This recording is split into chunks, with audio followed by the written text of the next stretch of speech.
Batra Daf Tet, starting from Chet Amud Bet, fourth wide line. Pasuk says, "V'hamaskim yaziru b'kezoar rakia." What does that refer to? Zid le'an shadani mit lamito. This is referring to a judge who does a good judgment that will cause him to shine. Matzadikei rabim kekohavim b'olam v'ayed. Those who make people shine, those people who make righteous will make the stars shine forever and ever. Elu gam et tzedakah is referring to people who collect tzedakah. Their zechiyot will last forever. And I see it's a different version. That first pasuk refers to Zid le'an shadani mit lamito v'gam et tzedakah.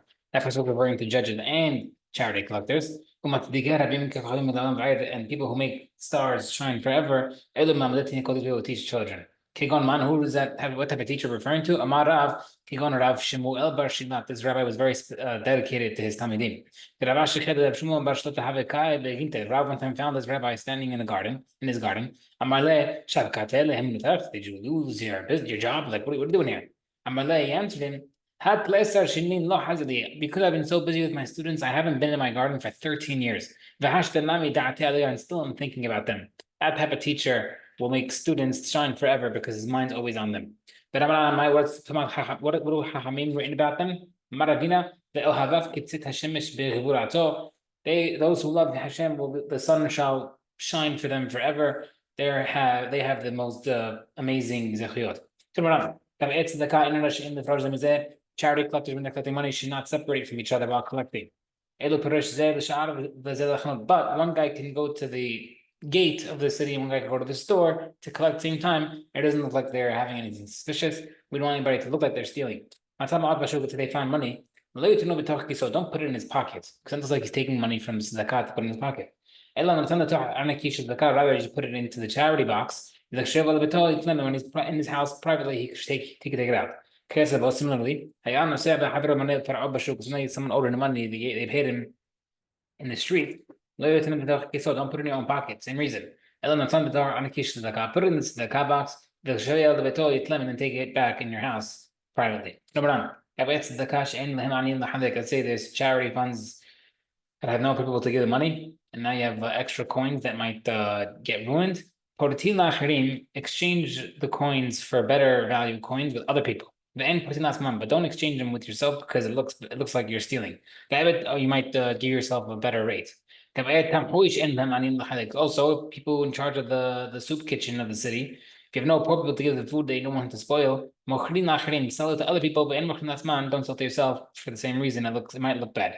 When you're counting charity funds, don't count more than one coin don't count them don't count them two or plus at a time. Count them one at a time so it looks more legit. Originally, Rabbi would not sit on the mat belonging to the shul because it was a charity fund money. Once he heard the following braita, so that the officials can use the funds for whatever they want. Once he heard that, he sat on the mat because then it's like it was conditionalized that you could use it. Originally, Rabbi would have two purses for donations. One for general poor people, one for people of the city. Once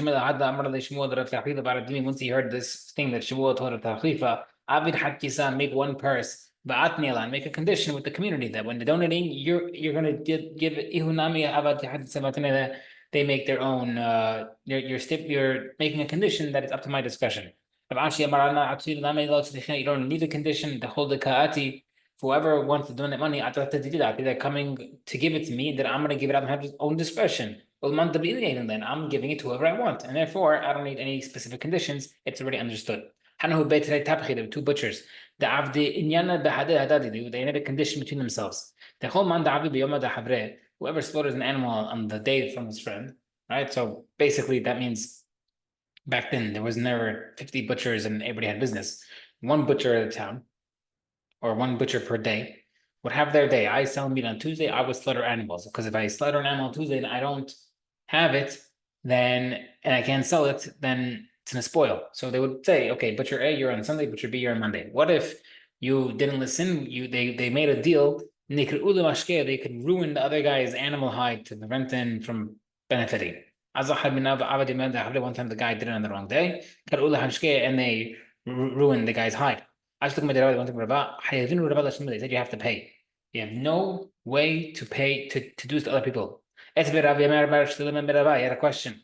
We see that by the officials, you can condition stuff, that you can fine people if they do something wrong. So how come over here they couldn't do it? They understood the condition before they started.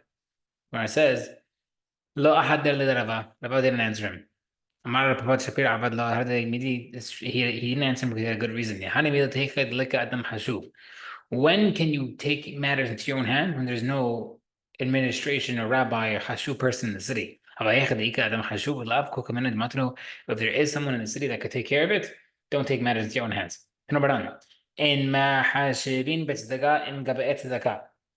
Don't start asking them for the charity collectors for like their papers and their books. See how they gave it out. Also, we don't do the treasury of the Bet HaMikdash. Even though there's no proof for it, we have a hint in the pasuk. Pasuk says, they wouldn't check with the treasurers. They used to pay to everybody else. Because people do it with faith. Therefore, don't chase after them for their books. Even if a person has a trusted treasure in his house, you should still count the money before giving it out. The pasuk says that you counted the money if it was bound.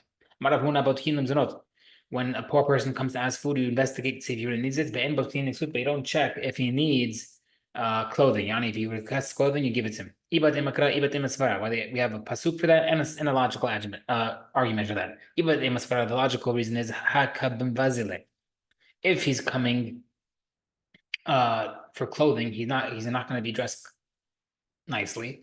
Yeah, I need clothing. Look at me, I'm not dressed well. And therefore, because he's embarrassed, and a person won't do that if he didn't need it, versus regarding a guy who's just saying he's hungry, he's not as much embarrassing. Therefore, give the guy clothes, not so fast with food, investigate. Pasuk teaches as well. Paros will you not break bread for the hunger? Besim ktiv. That the word paros is written with a sin, not a samach. Right? So that means clarify. Parosh, which means clarify. Check. Then you could give him. The pasuk says regarding clothing, when you see a naked guy, an unclothed guy, give him clothing. When you see him, give it right away. But if you about healing clothing, it's an opposite. No, you investigate, see if he really needs clothing. Then but you don't investigate for food. He also has a logical reason and also a pasuk. The logical reason food actually physically hurts. He's hungry. But clothing, he can be perfectly fine, just needs new clothes.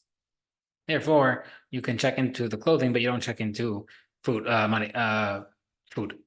The pasuk says, use the same pasuk, paros la'alter, which means you break bread immediately, you give him bread immediately. And we read it the correct way, not the way it's pronounced. Unlike the other rabbi. Regarding clothing, when you see an unclothed person, cover him. When it's obvious to you, he's not cheating you, it doesn't mean give him right away like the other rabbi, rather check into it. Alright, if the guy says, please give me clothes, you check into him. If he says, give me food, you don't check.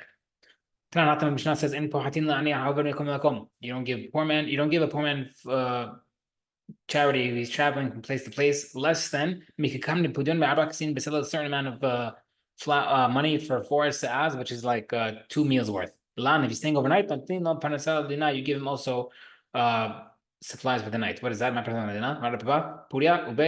Bed and pillow. Shabbat, if he's staying Shabbat in the city, you give him food for 3 meals, not just 2, because Shabbat you need 3. Tana says, if the guy is already collecting door to door, and his kakino, you don't have to help him out because he already has it down pat. There's a poor person who's going door to door. He came for food. Did not give it to him. If he says it to Mohan, if you don't give him, it's true. Once he's going door to door, you don't have to give him anymore. But if the Tamil Chama sit down and give it him,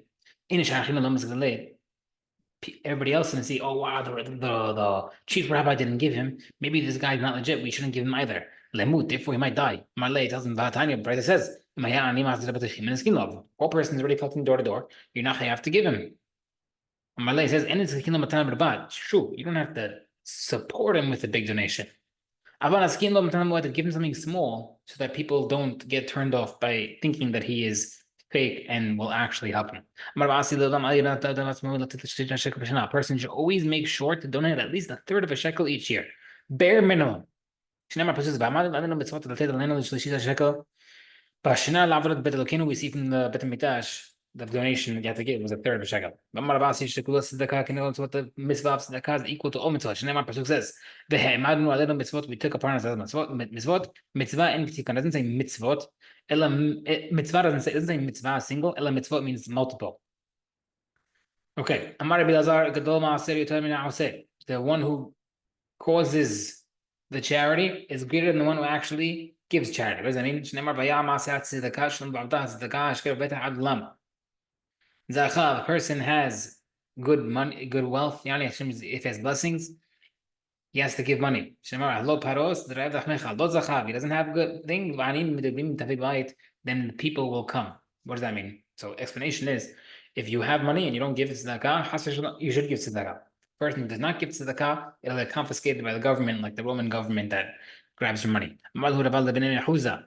I beg of you, same concept. Do tzedakah, so that the government, the non-Jewish government, doesn't come after us. Remember Lazar, when the Beit stood, the person would give a shekel for the korbanot and he'd get kaparat. Now we have no Beit HaMikdash, it must tzedakah. If you do tzedakah, it'll be b'jan and everything will be fine. If you don't give tzedakah, the goyim will take it with force. However, don't think that it doesn't count. Shneimar Pasuk says, those people that get confiscated by the government, those speeding tickets, I don't know about that, but the thing that the government confiscates is considered tzedakah for our galut. I obviously recommend giving it to the poor people, you get more zechuta. This was brought to me by the child who embarrassed his mother. Meshmed Rabbi Lazar was named Rabbi Lazar. That was Rav Shashat. We'll explain why it was called that. Pasuk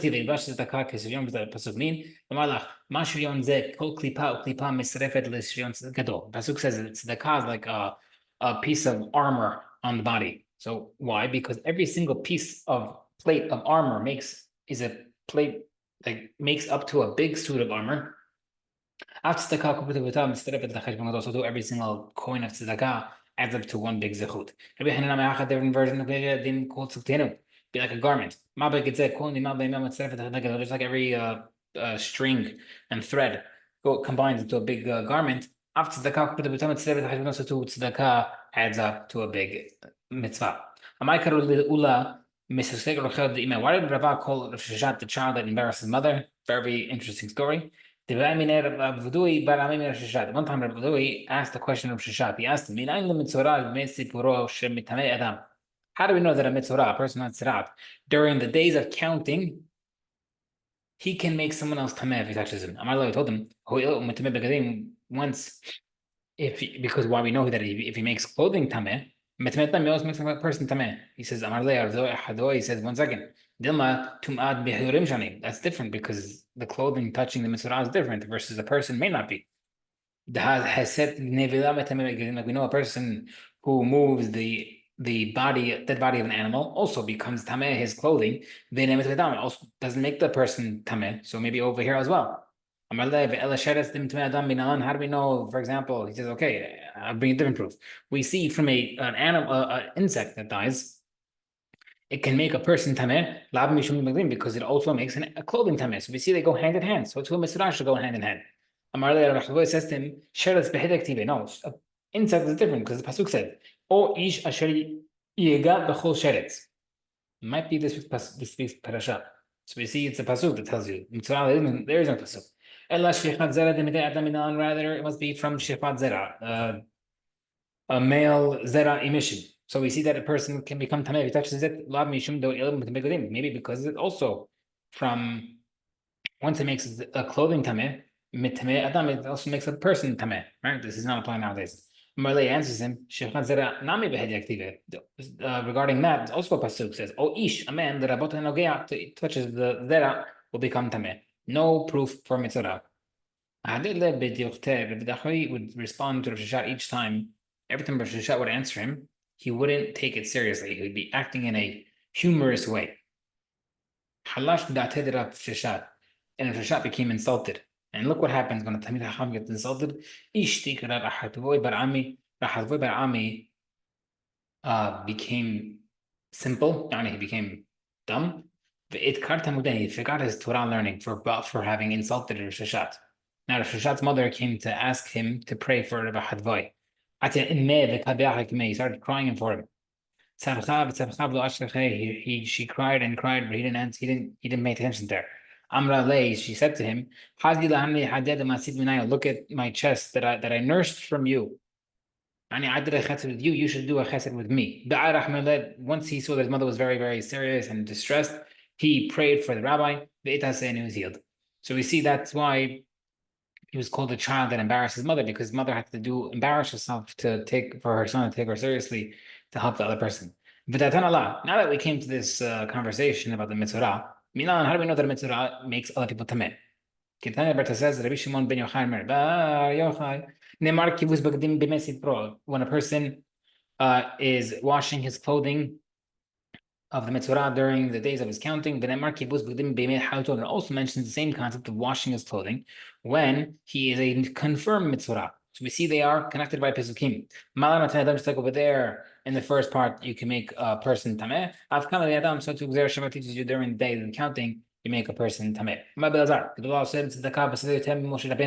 One who does tzedakah in private is greater than Moshe Rabbeinu. A lot of details in that, but the idea behind it is if you do it to the anonymously, it's a big zehut. Ki the Moshe pasuk with Moshe Rabbeinu says, Ki yagorti mipnei ha'afa ha'chema. I did it because I was scared of Hashem. The tzedakah ktib. But by tzedakah it says, Matan baseter yichpe af v'shochad b'hef v'chema azza. All right, we see from there it the doing tzedakah in private can overcome the fear that we have of retribution. He says that charity in private will also help anger, but it won't help with the wrath of Hashem.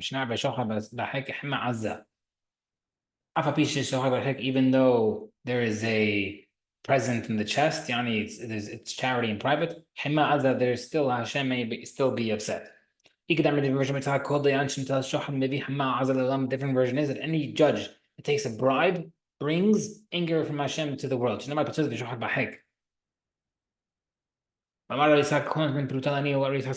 peruta to Nani, a minor tzedakah, he gets 6 blessings. Whoever comforts him, even if you're not giving money, if you can't give him money, at least talk to him nicely, at least treat him nicely, give him a smile, and wish him hasacha. And what happens? You comfort him with words. You get 11 berachot.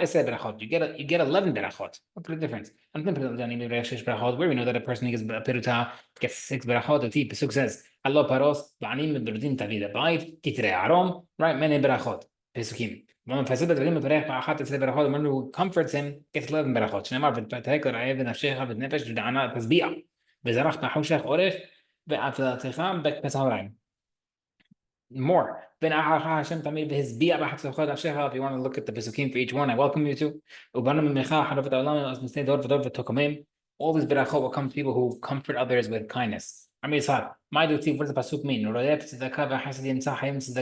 person who chases to do charity will find life and charity from Hashem. If he chases after tzedakah, he will find tzedakah. What kind of reward is that? Teach you. Whoever chases after to do tzedakah, HaKadosh Baruch Hu mamtzi lo ma'ot, Hashem will give him funds, v'oslam b'hen tzedakah, and he could do more tzedakah. Hashem will find him worthy people to do tzedakah, to get the proper reward. You're not going to find fake people. What does that mean? This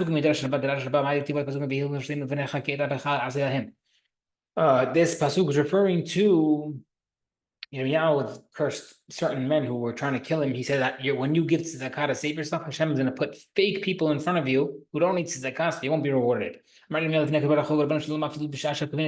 they're trying to do good, trying to do charity, put people there who are not worthy, they don't get rewarded. He didn't want these people to be zocheh to give tzedakah. Whoever does tzedakah a lot, Will have people will have sons who have wisdom, wealth, and knowledge of Torah. Right? A person who gives tzedakah, his sons will have wisdom, and because he gave money, his sons will get wealthy, and because his donations let people live respectfully, his sons will be respected by knowing Torah. The wisdom pasuk says a person who gives charity will find life. Pasuk says by wealth is tzedakah. Pasuk says he'll get honor. Over there it said honor, and also says those wise men shall get honor. It refers to those who chase after charity. Their sons will get knowledge of Torah as honor. The litigant, a wicked person who tells you something, if he tells you, if your God loves the poor people, why doesn't he just give them food? You tell him, because we need a zechiyot to get saved from Gehinam, and therefore the poor people are there for us, for our zechiyot. Very key thing to remember when we get hounded by charity. Like it's our zechut that they're there. Otherwise, Hashem could be there himself. This is what we answer to people who are kofers.